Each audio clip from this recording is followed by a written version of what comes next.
friends, welcome to Kala's Food Hub. இன்னைக்கு நம்ம சேனல்ல இலை பக்கோடா எப்படி ஈஸியா செய்யறதுன்னு பார்க்கலாம்.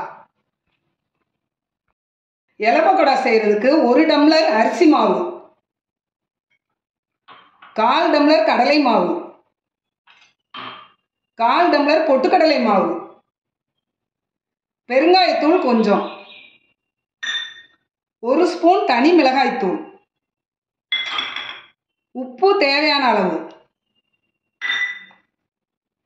வெண்ணெய் 1 ஸ்பூன். மாவுல எல்லாத்தையும் நல்லா கலந்துக்கிடலாம்.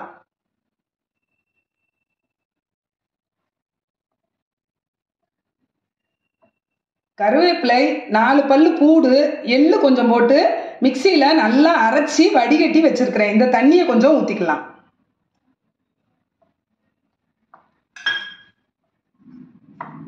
அடுத்து கொஞ்சமா பச்சை தண்ணி ஊற்றி மாவை பிசைஞ்சுக்கலாம். மாவை இந்த மாதிரி பிசைஞ்சு வச்சுக்கிடணும். தண்ணி கூடிடுச்சுன்னா எண்ணெயை குடிக்கும். உலக்குல சீவல் அச்சு போட்டு நல்லா எண்ணெய் தடவி வச்சிருக்கிறேன். இதுல மாவை வச்சுக்கலாம்.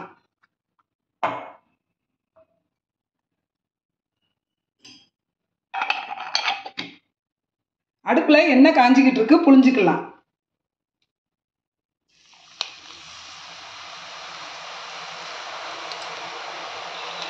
தீய கூட்டி வச்சிடலாம். ஒரு பக்கம் வெந்துருச்சு, இதை திருப்பி விட்டுக்கலாம். நல்லா வேகட்டும்.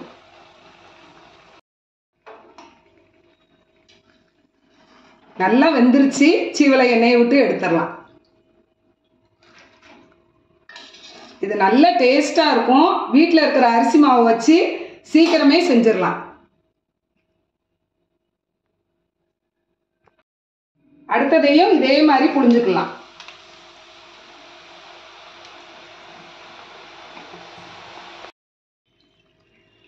நல்லா வெந்துருச்சு, இதையும் எடுத்துக்கலாம். கார சாரமான சீவல் ரெடி. வர்ற குழந்தைங்களுக்கு 10 நிமிஷத்துல இதே மாதிரி செஞ்சு கொடுத்தீங்கன்னா விரும்பி சாப்பிடுவாங்க. உங்களுக்கு இந்த ஸ்நாக்ஸ் ரெசிபி பிடிச்சிருந்தனா கலாஸ் ஃபுட் ஹப் சேனலை லைக் பண்ணுங்க, ஷேர் பண்ணுங்க, சப்ஸ்கிரைப் பண்ணுங்க. Thank you friends.